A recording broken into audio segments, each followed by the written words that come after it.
In case you haven't heard, Climeworks had some big layoffs. I wanted to give you my take on, what does this mean for carbon removal? And what I can imagine is, some people are saying, look, is this a Climeworks issue?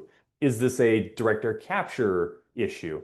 Um, and I don't really have too much to say about that in particular. But Climeworks, going back to the bigger picture, is this a carbon removal issue?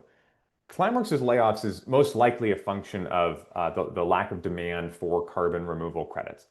Carbon removal didn't grow last year, whereas for the last 4 years, we've all pursued carbon removal in light of a Biden administration that was very encouraging of carbon removal. We had the direct air capture hubs. Last year at this time at Carbon and Bound, we could see the possibility of the extension of the DAC hubs an extension into, hey, what if there's rock weathering hubs and there's biochar hubs and there's ocean carbon removal hubs?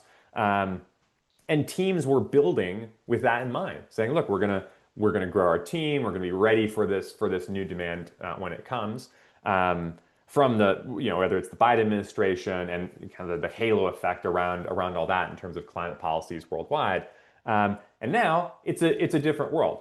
We have a world that the direct air capture hubs, the funding is currently frozen. Administration is not funding climate, defunding climate action, and you can see and the halo of that worldwide is happening. And looks like maybe there's some things happening on the European side to kind of fill in the gaps, but generally the vibe is, look, this is carbon removal demand is not growing, and so my take on this is, think about what is the company that you would build today? What's the company that you want to build today? If you're running a company, if you're on a team in carbon removal, some teams are going to say, look, we're doing carbon removal, but we have this other product that we can make on the side. Some teams are going to say, look, we're going to make that actually the big picture, and that's totally awesome. Like, if you can make that business work, awesome. Other teams are gonna kind of go down different routes, maybe either focusing on carbon removal entirely, or even focusing on side products or kind of more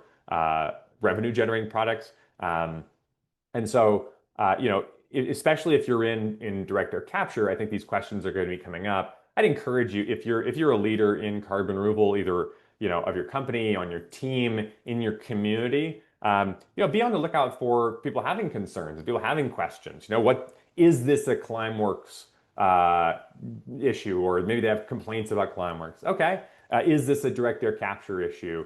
Do you have complaints about direct air capture? I encourage you to hear people out and have that conversation around, like, what does this mean for carbon removal, and how do we make carbon removal work? Because that's all of everything that is happening in terms of sucking carbon from the sky goes back to getting to 10 billion tons of carbon dioxide removed per year by 2050. And everything really ties back to that. And so that's really the key question to keep in the back of your mind.